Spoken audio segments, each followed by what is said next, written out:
I swore I'd never tell this story. For years I believed he was the only person protecting me, until I uncovered what he was really hiding. Maybe my mom was right all along. Maybe I was never safe.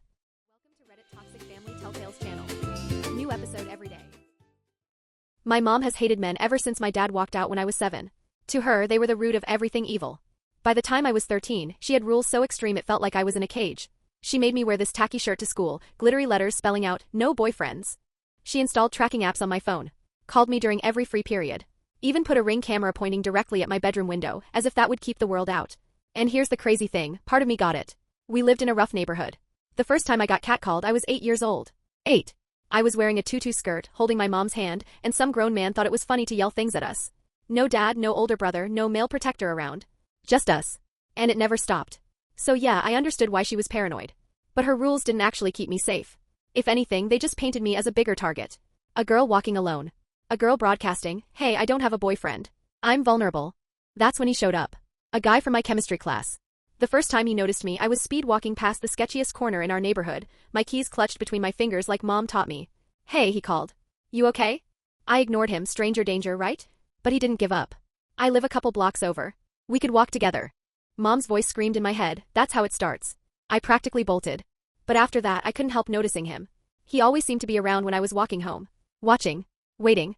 For weeks, nothing happened. Until the day everything flipped upside down. 3 guys started following me. My stomach dropped. My hands fumbled for my phone. Then, out of nowhere, chemistry boy appeared. He walked right up, threw an arm around me and said, "Hey babe, sorry I'm late." The guys immediately backed off. Just like that. When they were gone, he dropped his arm and asked if I was okay. I nodded, too shaken to speak. Then he said something that made my skin crawl, though I couldn't decide if it was sweet or scary. "I don't like you walking alone." Sweet? Possessive? I couldn't tell. But one thing was clear, I was more terrified of those 3 guys than I was of him. So when he offered again to walk me home, I finally said yes. It became our secret. He learned my schedule. Texted home safe. If he couldn't walk me. Taught me self-defense moves in the park, how to hold my stance, how to break a grip. His hands lingered sometimes, adjusting me, guiding me. "Every girl should know this stuff," he'd say. And yet, Mom's warnings echoed in my mind, predators like to establish control. And sometimes he was too much. Too present. Like when I joked about him stalking me, his face went completely serious. "I notice things," he said. "Like that car that's been sitting outside your house." Was he protecting me? Or was he the danger? I didn't know. And still, I kept meeting him. Once, I was even dumb enough to show him where I lived. Mom's car turned the corner early, and he had to dive behind a dumpster to avoid being seen. "Who were you talking to?" she asked. "Nobody," I lied. But then, a few days later, our neighbor Mrs. Doyle got robbed in broad daylight. The cops said it was someone who knew her schedule, someone she trusted. Mom went nuclear. "It's always the ones who learn your routine," she warned me, eyes sharp. "You haven't been talking to boys, have you?" And right then, my phone buzzed with a home safe. Text. He texted constantly. Where was I? Who was I with? One time I didn't respond for an hour, and he showed up at the library panicked.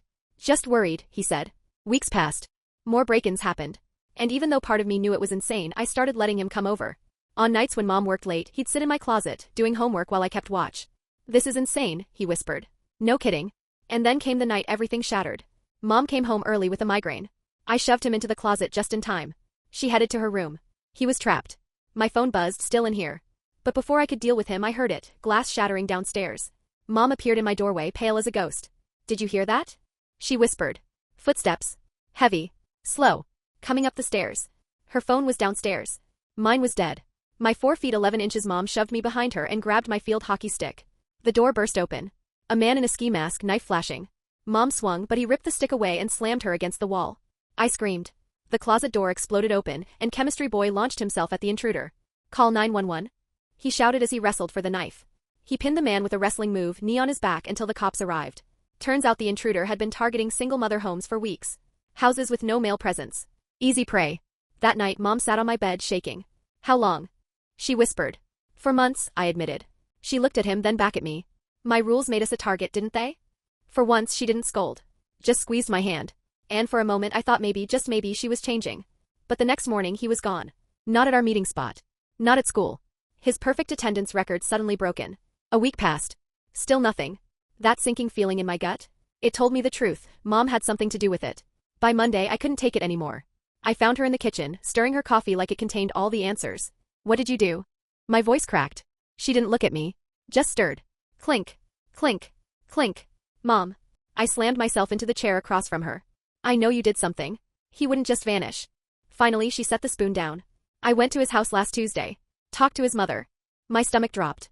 She slid her phone across the table. Look what I found before he blocked everyone. I didn't want to look. But I had to. Photos. 3 different girls. Around my age or younger. Alone with him. At a park. In a basement. In the back of a car. Their faces uncomfortable, arms crossed, bodies tense. My blood went cold. He's 18, Maya, Mom said quietly. Not 15 like he told you. Held back twice. His mom gave me his school records. She didn't even know he was seeing you. And then came the texts. Screenshots from his phone. Every word he said to me, you're special. I want to protect you. You're not like other girls. Copy-pasted to every single girl. I felt sick. Every lesson. Every lingering touch. Every time he just happened to show up. He played me. Used me. At school, kids whispered rumors about why he transferred. Nobody knew the truth. And I stayed silent, swallowing my shame. Days later, I walked home alone. No texts. No boy waiting at the corner. Just me clutching my keys like weapons. Mom met me halfway, saying softly, we'll walk together. Not because I don't trust you, but because we both need to feel safe right now. And for once, I believed her. But then my phone buzzed. An unknown number. I miss you, baby. Your mom can't keep us apart. My blood ran cold. Friday night, 6 p.m., Mom and I sat at the kitchen table eating greasy pizza out of the box. For the first time in years, we weren't arguing, we weren't avoiding each other. We were actually talking. She told me about Dad. How he'd seemed perfect at first, charming, protective, the kind of guy who always knew where she was. And then, slowly, it twisted. He started checking her phone. Showing up places. Exploding if she so much as smiled at another man. I was terrified you'd end up like me, she whispered, peeling the crust off her slice. So I tried to control you, thinking that would keep you safe. For once, she sounded human. Not paranoid. Not angry. Just scared. Saturday afternoon, 2 p.m., we signed up for a real self-defense class. Not YouTube videos. Not some boys' lessons in the park. A real instructor. She was a woman, strong and confident, and she made me feel powerful instead of afraid. Mom actually smiled as I practiced breaking holds, cheering me on like she'd been waiting for this moment. But Monday morning shattered that fragile peace. At 8 a.m., my phone buzzed. Another unknown number. This time with a picture. Me. Walking into school. Taken from across the street. I couldn't breathe. My hands shook so badly I almost dropped the phone. Mom grabbed it, called Officer Graves immediately. By 8:30, squad cars were parked outside school. The principal's voice crackled over the intercom. New safety measures, teachers on the sidewalks, buddy systems for walking home. No explanation, but everyone knew something was wrong. The whispers followed me everywhere. By Tuesday at lunch, I couldn't hold it in anymore. I spilled everything to Lily. His age, the fake texts, the photos, the messages that wouldn't stop. My cousin went through this too, she said quietly. The guy seemed perfect at first. It was like someone finally understood. Wednesday, 11 a.m., Miss Fleming started a new lunch group. Healthy relationships, she called it. 4 of us showed up. We didn't share names, but we didn't need to. The looks on our faces said enough. At 11:30, one girl described her boyfriend. Older. Protective. Called her special. My stomach dropped. I knew those words. I'd heard them too many times. At 11:45, after group, she cornered me. It's him, isn't it? The same guy. She showed me her phone. The texts were identical. Word for word. By noon, we were in Miss Fleming's office, handing the phone over. She called Officer Graves. His expression told me everything. This just got bigger. Thursday morning, 9 a.m., 2 more girls came forward. By the end of the week, all of us had given statements. Friday, 3 p.m., a detective looked me dead in the eye. This isn't the first time. He's been doing this for years. Different schools. Same pattern. Mom squeezed my hand so tightly it hurt, but I didn't let go. Saturday, 10 a.m., we went to a support group. Other moms, other girls. Stories of guilt, of shame, of being too strict or not strict enough. Girls who felt stupid for trusting. I realized we weren't alone. And then Monday morning the news broke. He'd been arrested. School erupted. Some kids called us liars. Others whispered thanks when nobody was looking. At lunch, boys made disgusting jokes. I froze. Lily tore into them while I sat there, wishing words came as easily as fists. Tuesday, 2 p.m., the principal held an assembly about consent and grooming. Half the kids tuned out, but some listened. Afterwards, a few girls approached me with their own stories.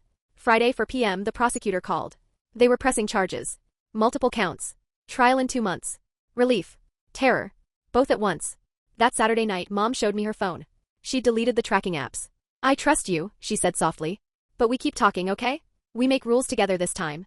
For the first time in months, I believed her. 2 weeks later, I walked to school alone. No texts. No shadow at the corner. Just me, alert but not afraid. And then I saw her. A younger girl, maybe 6th grade, clutching her keys between her fingers the same way I used to. Wearing a ridiculous no-boyfriends shirt, just like mine. I recognized that fear instantly. Want me to walk with you? I asked. She nodded. That was the moment I realized I wasn't just surviving anymore. I was becoming the person I needed back then. Even Mom changed. One Thursday, she asked my opinion about a man from work who'd invited her to coffee. She actually listened as we went through red flags together. She trusted me the way she'd never trusted before. And then the trial came. Monday morning, 9 a.m., I walked into court and saw him again. Chemistry boy. Except he didn't look powerful anymore. He looked small. Almost pathetic. At 11 a.m., I testified. My voice shook at first, but I stuck to facts. The texts. His real age. The pattern. The prosecutor laid it all out, screenshot after screenshot, statement after statement. Tuesday, 10 a.m., the other girls testified too. Each one braver than the last. Together, we built a wall of evidence he couldn't climb. By Wednesday, 2 p.m., the jury came back. Guilty. On multiple counts. Real jail time. Registered offender. Mom cried with relief. I just sat there numb. We'd won, but it didn't feel like victory. Just survival. Thursday night, we ordered Chinese food. Sat in silence. For the first time, life felt normal. 2 weeks later, the whispers at school had mostly faded. I wasn't that girl anymore. I was just me again. New girls started showing up at Miss Fleming's group. This time, I wasn't the one needing help. I was the one giving it. By Friday, Mom and I even graduated our self-defense class together. Our instructor called us her strongest mother-daughter team. Mom laughed, beaming with pride, and for once, I felt it too. A month later, I realized something huge. I hadn't checked the window locks in weeks. I wasn't living in constant fear anymore. And then, one afternoon, a girl came up to me at school. Her older boyfriend was making her uncomfortable. She didn't know what to do. I gave her Miss Fleming's number. And mine.